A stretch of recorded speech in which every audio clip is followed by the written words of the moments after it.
Mary never sinned. Joseph did. Yet Joseph was designated as the head of the Holy Family. And I do think that a lot of men, speaking to any men who are listening today, oftentimes you find yourself in a position that resembles Joseph.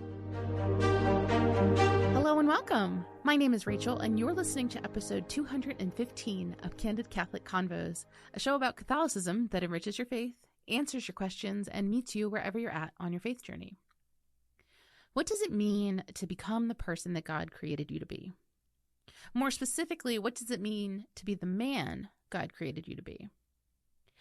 See, our culture offers countless answers: success, strength, independence, influence. But beneath all the noise is a deeper question. Are we becoming the people we're meant to be in Christ? See, every day we're being formed by something: our habits, our relationships, the media we consume, our ambitions. The real question isn't whether we're being formed, it's who or what is doing the forming. This week, let's consider where we're investing our time, our attention, and our energy. Are those investments leading us closer to God? Are they helping us become more virtuous, more faithful, more loving? Today, we're concluding our conversation on authentic Catholic masculinity, exploring the opportunities for renewal and the practical steps we can take to cultivate lives rooted in faith, virtue, and service. But first, let's start with Scripture.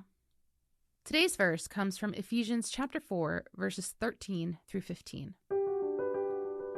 Until we all attain to the unity of the faith and of the knowledge of the Son of God, to mature manhood, to the measure of the stature of the fullness of Christ, so that we may no longer be children, tossed to and fro, and carried about with every wind of doctrine. Rather, speaking the truth in love, we are to grow up in every way into Him who is the head, into Christ. St. Paul gives us a very powerful vision of Christian life. Sometimes we can think of faith as simply avoiding sin or attending Mass each Sunday. And while those things are important, Paul reminds us that Christianity is fundamentally about transformation. God desires that we grow into the fullness of Christ. Paul doesn't describe faith as static. He speaks of becoming mature and growing and moving toward greater unity with Christ. The image of being tossed to and fro feels especially relevant today. I mean, we live in a world overflowing with opinions, ideologies, distractions, and competing visions of happiness. It's easy to drift wherever the current takes us. But Christian maturity gives us an anchor. The more we know Christ through prayer, scripture, the sacraments, and authentic community, the less likely we are to be swept away by every passing trend. We develop the wisdom to discern truth from falsehood and the courage to live according to that truth. And Paul adds an important phrase: speaking the truth in love. Christian maturity isn't simply about being right. It's about becoming more like Jesus, firm in truth and overflowing with charity. Today's Saint Spotlight shines on St. Thomas More, a husband, father, lawyer, and statesman who served as Lord Chancellor under King Henry VIII. When we think about strength, we often think about physical power, influence, or the ability to get our way. But one of the clearest examples of Christian strength is found in St. Thomas More. He was respected for his intelligence, integrity, and leadership. By all worldly standards, he had achieved remarkable success. But then came a moment when he had to choose between his career and his conscience. When King Henry VIII demanded recognition as the supreme head of the Church in England, More could not support what he believed was contrary to the faith. He knew the consequences. He understood that standing firm could cost him everything: his position, his freedom, even his life. Yet he refused to compromise. More wasn't driven by pride or stubbornness. He remained charitable, respectful, and prayerful throughout his ordeal. Even while imprisoned, he continued to trust God and care for his family the best that he could. In 1535, he was executed for his fidelity to Christ and the Church. What makes Thomas More such a powerful example isn't simply that he died for faith. It's that he lived for the faith every day before that moment arrived. His courage at the end was built upon years of prayer, virtue, and integrity. And as St. Thomas More famously said before his death, "I die the king's good servant, but God's first." His life reminds us that authentic masculinity isn't about denomination or self-assertion. It's about the courage to do what's right, even when it's costly.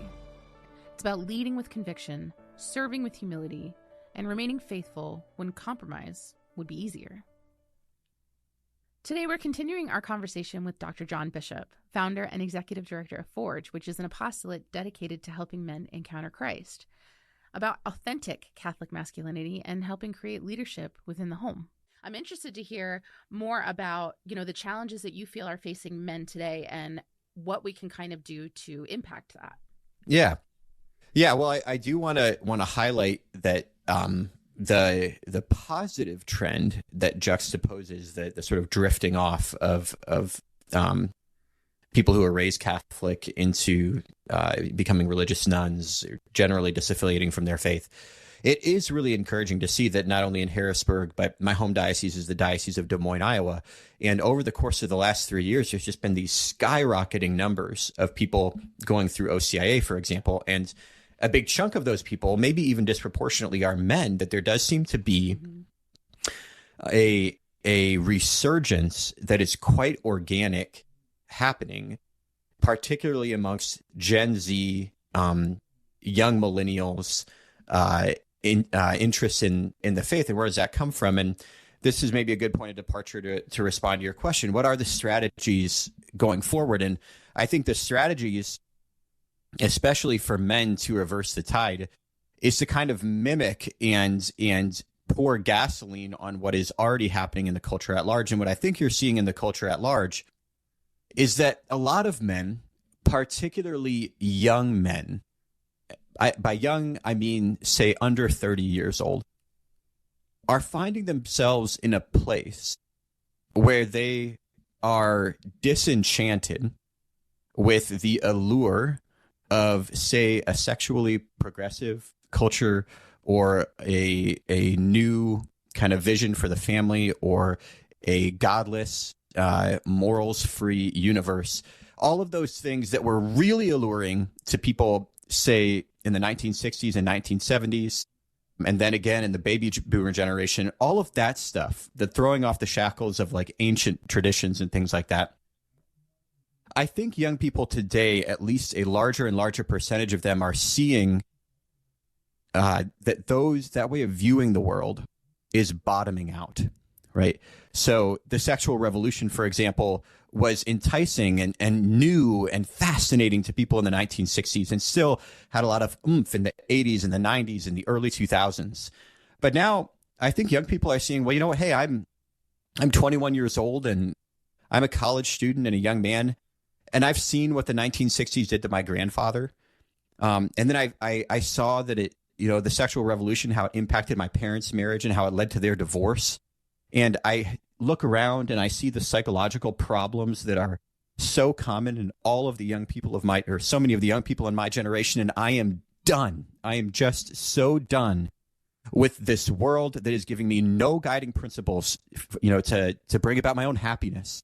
And so I'm going to return to this institution that at least offers something that is tested over time. I'm going to return to the Catholic Church. You see some people going back to robust, strong versions of Protestantism and Eastern Orthodoxy. And what's happening there is I call it the bottoming out effect, is that young people are realizing just how hollow the godless picture of the world actually is. They are done, and they are returning to that which they perceive to be strong, most especially to Catholicism. And for young men, the strategy then needs to become, how do we just shout that from the housetops? To say, hey, look, that the world is a wreck. You see it, in front of your very eyes. Let's present the gospel with all of its splendor and with all of its beautiful, robust expression that is found in the Catholic Church. I think, in some generations, the the mode of operation for evangelization might be it's always to meet people where they're at. That's certainly the case. But in this generation, I think what meeting people where they're at looks like is stating the gospel with its full rigor, that young people today do not want a watered down gospel, and they don't want a watered down church. The people who are coming into the church are looking for a full, robust, strong, and masculine expression of the faith, and to make sure that it's presented in that way. So I hope that gives something of at least a theoretical response to your question at 30,000 feet. I want to zoom in just a little bit further even, because I think there's this giant misconception, especially in the secular world and everywhere on social media, what Catholic masculinity is versus like Catholic femininity. When we think masculinity and femininity, especially in terms of the secular world, it's masculinity is toxic and masculinity is big tough men, and femininity is just pro woman, pro everything, and we forget that they are, men and women are uniquely designed to work together. And I think the Catholic Church is really getting behind that message so much, especially with Pope St. John Paul II and a lot of the organizations that are out now. So to specify it for somebody who might be confused as to what we mean by Catholic masculinity, can you talk to me about what authentic Catholic masculinity looks like versus some of the misconceptions that people may have about it? Yeah, thanks for that question, Rachel. I think it's exactly the right question. So I'll say it concisely, and then I'll expand on the definition. Catholic masculinity is real and non-reductive. And I'd also say the same thing for Catholic femininity. It's real and non-reductive. So let me focus on those two words, real and non-reductive, beginning with real. So the Catholic Church teaches definitively that there are two sexes, that men and women are different. They're created different. Genesis 1:27 says that God created humanity in his image, male and female. He created them. So there are irreducible differences between what it means to be a male and what it means to be a female. They're complementary. They're equal in dignity. They're beautiful. The differences between the sexes are real. Okay, that's word number one. But unfortunately, the Catholic Church and other, I hate to use this word because I think it can sort of muddy the waters, but what are perceived to be sort of like conservative Christian circles will sometimes be critiqued to say that this version of masculinity that you have, it's just sort of machismo, right? It's like, puffed up guys, who like big muscles and loud music and guns and whiskey. But is that actually true masculinity? And it kind of seems like a sort of a facade, right? So what is critical for us to remember, especially as the world seems, at least the Catholic world seems to be kind of coming around to a deeper embrace of masculinity, is that the version of masculinity that we embrace is not reductive. Okay. So the church, in her beauty and in her wisdom, has canonized different kinds of men and different kinds of women. I mean, just to take women as a starting point, the church canonized, Therese of Lisieux, who seems to have had a more demure personality, that maybe was a touch more docile, and who was, at least when it comes to sort of ordinary speech, was maybe more of a quiet woman. But the church also canonized Joan of Arc, right, who was an entirely different kind of woman. And so for someone to say, for example, that Joan of Arc in some sense was like sinful or deficient as a woman would just be like laughable, right? Like she's a canonized figure of enormous weight in the history of the global church. Okay, so you can't say that about her.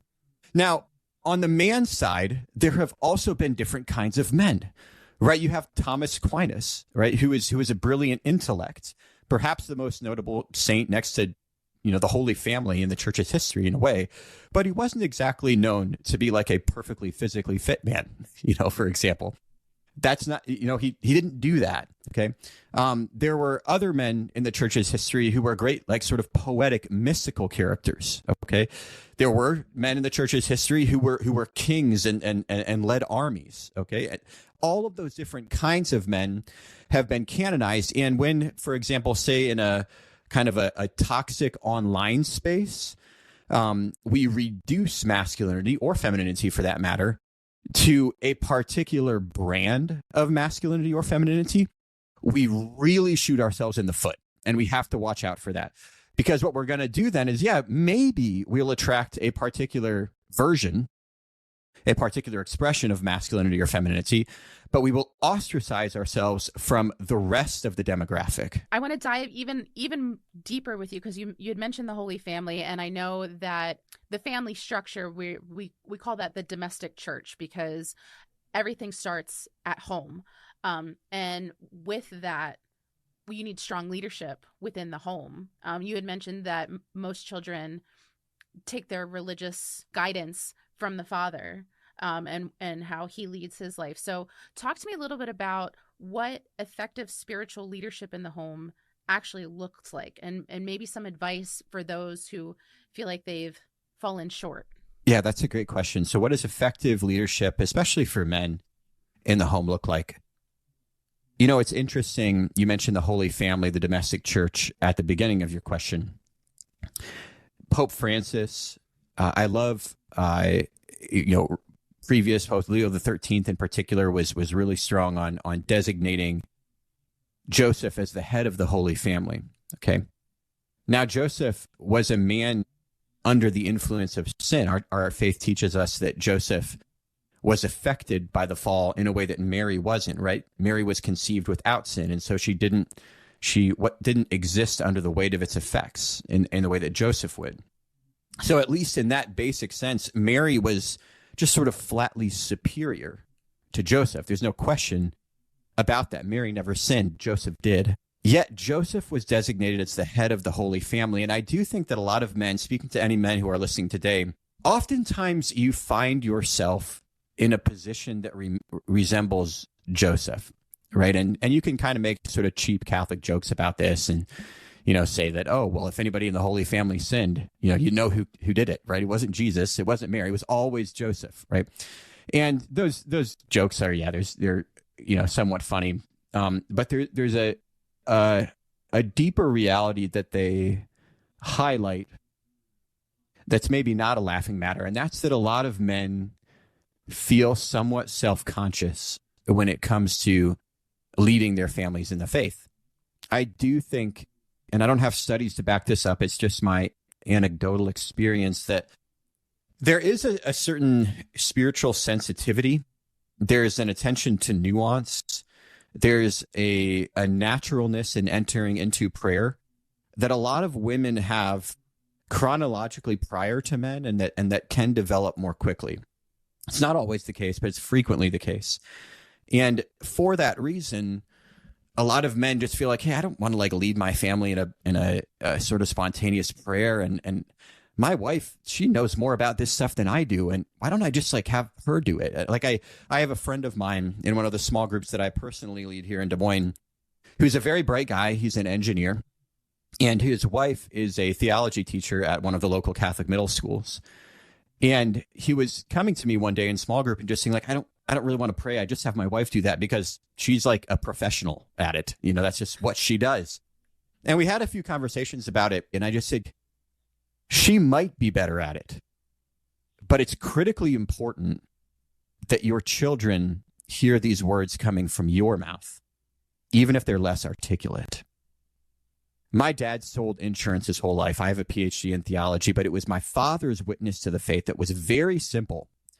I still think to this day, my dad has probably read less than 5 books in his entire life that have anything to do with the faith. He's read the Bible. That's about it. Okay, he has a very, very simple faith. But my father's witness, though it was simple, it didn't involve a lot of fancy language, spoke with such gravity in a way that my mother never really could have pulled off, even if she had the most perfect speech. So a lot of people say that fathers ought to be the spiritual leaders of their homes. I want to say something here, and this isn't just kind of like a smart turn of phrase. Fathers shouldn't be the leaders of their homes. They should be the spiritual leaders of their homes. Yes, that's true.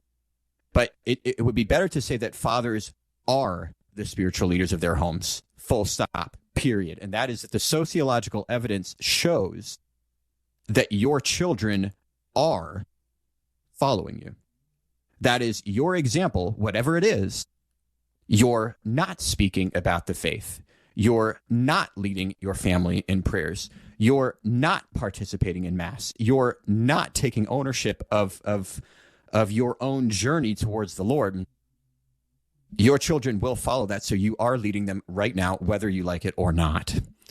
And so for that reason, I think it's just critically important for men to take very small, simple steps to show that they, as individuals, are owning their own faith, and that they, as individuals, are journeying towards their Lord, towards the Lord, and inviting their family members, their spouses, to come alongside them. Doesn't have to be fancy. Make the sign of the cross, bow your head before a meal, and say 2 sentences before you begin. Bless us, O Lord, for these I guess which we are about to receive. When your kids go to bed at night, put your hands on their head and say an Our Father before you kiss them goodnight. When you go to Mass on Sunday, kneel down before Mass begins, bow your head and close your eyes. And your daughters and your sons will look down the pew and see you doing that. And that simple act will speak. I'm not just saying this to be flowery or to be exhortational. That simple act will speak so much louder than any theological book that they read. Do the simple things, and that will speak so loud. That is the perfect way to phrase that, because I am right there with you. I feel like because sometimes we feel like we don't have the perfect words to say, that we just don't say anything. And that's the absolute wrong thing to do when there's something, like you said, that are so simple that we often overlook it because it is so simple. We don't realize how effective it actually is. All those small things lead up to something so huge. So huge. Talk to me about what you hope readers will take away from your book, and maybe share a favorite saint that you have that you study. So, when I went back to graduate school and I started noticing all these trends about men and about masculinity and the faith and all that, I also saw a lot of the critiques in academia on masculinity. I remember reading a figure, for example, who was writing in the 1980s, a guy named Joseph Pleck, who wrote a book called The Myth of Masculinity. And that book basically made the case that masculinity was a toxic social construct that needed to be thrown out. And the reason it needed to be thrown out was that it was constraining for men. It gave men a rigid sort of path for masculinity that most men found to be suffocating. So for that reason, the idea of masculinity itself needed to be thrown out and done away with in our culture. I thought, okay, hey, look, you're making a lot of good points. The version of masculinity that our culture offers is in some instances toxic, but you've just thrown the baby out with the bathwater. And if we are going to give young boys who, if they want anything, they want the world to recognize them as men, they're going to find masculinity somewhere. And you can either give them a version of masculinity from the elevated institutions of our society, say schools, say churches, or you can allow, say, the online world or the streets to give them a version of masculinity, and they'll pursue and model their masculinity off the examples they find from those places. So what we need to do as a church is we need to give people a real, a robust, a strong, but again, a non-reductive vision for what it looks like to be a man. And though the say, academic establishment of our country made a grave error in critiquing and then throwing masculinity out, labeling it as toxic, there were some problems in the versions of masculinity that American culture had, say, in the 1950s. That it wasn't perfect then either, and the fathers of the 1950s raised the flower children of the 1960s. There's never been a utopia of masculinity in this country. Okay. So what I hope readers leave with is a vision and a set of practical suggestions, a vision for what it looks like to be a good man, a real man, and a man that hasn't been reduced, right, to a stereotype. Okay. And then a set of practical suggestions for how to communicate healthy masculinity to the next generation, to our sons or our grandsons in the years to come. So I model that whole picture off of my favorite saint. You mentioned him before. The writings of Pope St. John Paul II have been so profound in my life. I encountered theology of the body for the first time maybe 20 years ago, and when I was in middle school, and it made such a difference for me. But it's interesting to note when I encountered John Paul II's thought, theology of the body, I saw him throwing around terms like, for example, the feminine genius, and I always thought, okay, you've got all this beautiful stuff to say about women. Where's the beautiful exhortation on men? And what I hope to do in the book is to basically lay out, hey, if John Paul II was to take some time and write, say, a theology of the body for men, maybe it would be New Adam, right? So again, once again, encourage our listeners to soak themselves in that vision and gain the practical knowledge of what it looks like to build a renewed masculinity for our times that is both real and non-reductive. So check out New Adam, God's Plan for Men.